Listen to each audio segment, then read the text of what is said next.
a place where nothing is supposed to go wrong, is exactly where everything starts to fall apart. Inside a high-security lab, the night feels too quiet. No footsteps, no voices, just machines humming like they are hiding something.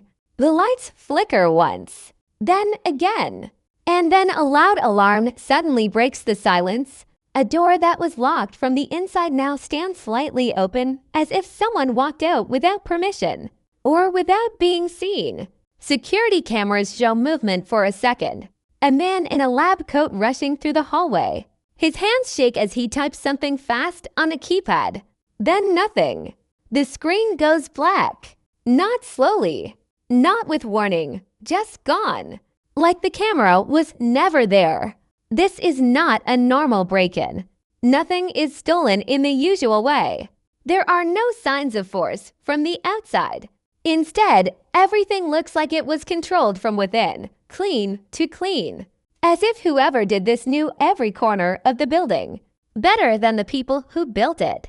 Detective Hudson arrives at the scene with Rex by his side.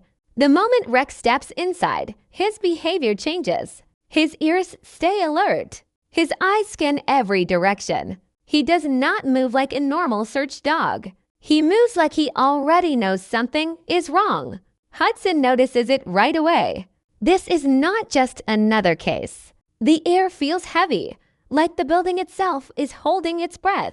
Security officers try to explain what happened, but their words don't match the evidence. Doors are locked from the inside. Systems are wiped clean. And the main lab room, the most important one, is sealed shut without explanation. Rex suddenly stops in the middle of a hallway. He does not bark. He does not pull forward. He just stands still, staring at one door. A thick steel door with warning signs all over it. No one wants to open it, not yet. But Rex does not move away. Hudson watches closely. He trusts Rex more than anyone in the building. If Rex is focused, then something important is behind that door. Something no one is telling the truth about. A technician tries to explain that the room was part of a closed research project. He avoids eye contact. His hands shake slightly. He says it is just storage, but the way he says it does not sound true. It sounds rehearsed. Rex suddenly presses closer to the door. His nose moves slowly near the edge, picking up something invisible to everyone else. He gives a low warning sound. Not loud, not aggressive, but serious. Like he is telling Hudson that what is inside is not normal. Hudson signals for the door to be opened. The room is cold, too cold. Lights inside blink as if they are struggling to stay on. Equipment is scattered, some of it broken, some still running without control.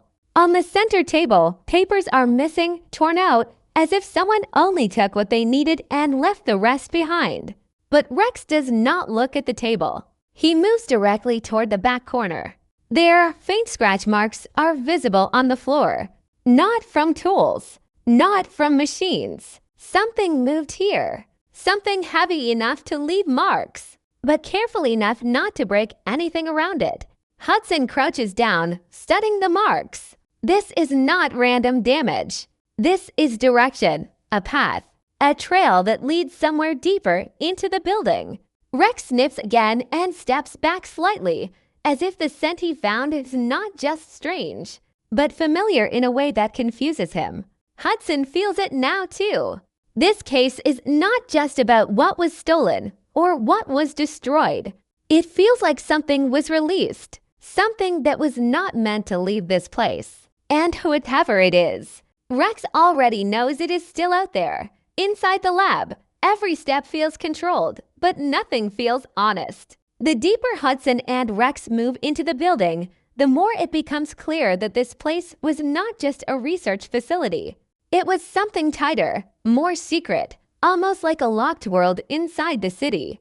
Every hallway is too clean, every corner too silent, as if the building is trying to hide its own memory. The officials on site keep repeating the same words, saying it was a technical breach and nothing more. But the facts do not match their calm voices.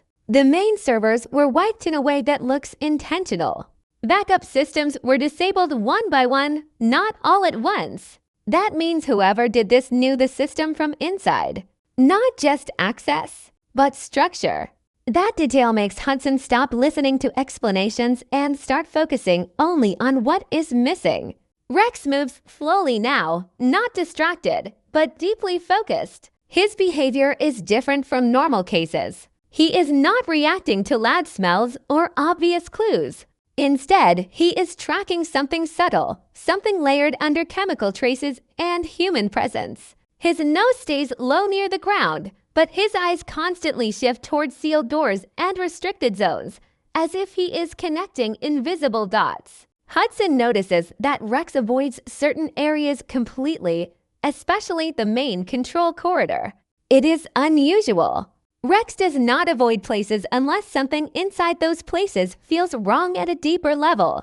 Hudson follows his lead without questioning it because experience has taught him that Rex is never randomly cautious. There is always a reason. They pass a row of observation windows. Inside, broken equipment sits still, but not destroyed in panic. It looks carefully shut down. Even the chairs are pushed back neatly. That detail is what disturbs Hudson the most. A forced break-in should leave chaos. This does not.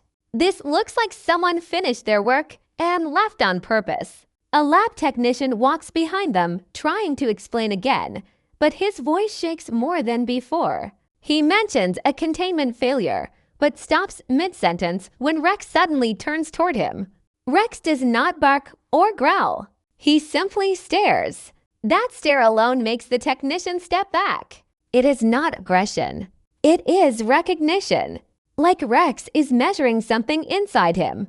Hudson catches that moment and files it away in his mind. People do not react like that to a normal dog unless there is guilt or fear involved. They reach a security checkpoint where access logs are displayed. The records show movement inside the lab long after official shutdown time. One ID appears multiple times, but the name attached is partially erased. Not fully deleted, just damaged enough to become unreadable. Someone tried to hide identity, but not the trace of presence. Rex suddenly pulls toward a side corridor. Hudson allows it without hesitation. The corridor is darker, colder, and less maintained than the rest of the facility. The walls here have faint marks, scratches that do not match any known equipment. They look like repeated movement in one direction, as if something was carried or dragged through the same path more than once. At the end of the corridor is a reinforced door labeled only with a code, no name, no description. The code plate is scratched, as if someone tried to remove it in a hurry but stopped halfway. Rex stands in front of it without moving. His body is still, but alert. His breathing slows. This is not curiosity anymore. This is confirmation. Hudson steadies the door frame. The locking mechanism is internal, not external. That means whoever was inside could lock themselves in or lock others out. Both possibilities are dangerous, but neither explains the missing scientist or the wipe data. A faint smell leaks through the edges of the door. Chemical, but mixed with something organic.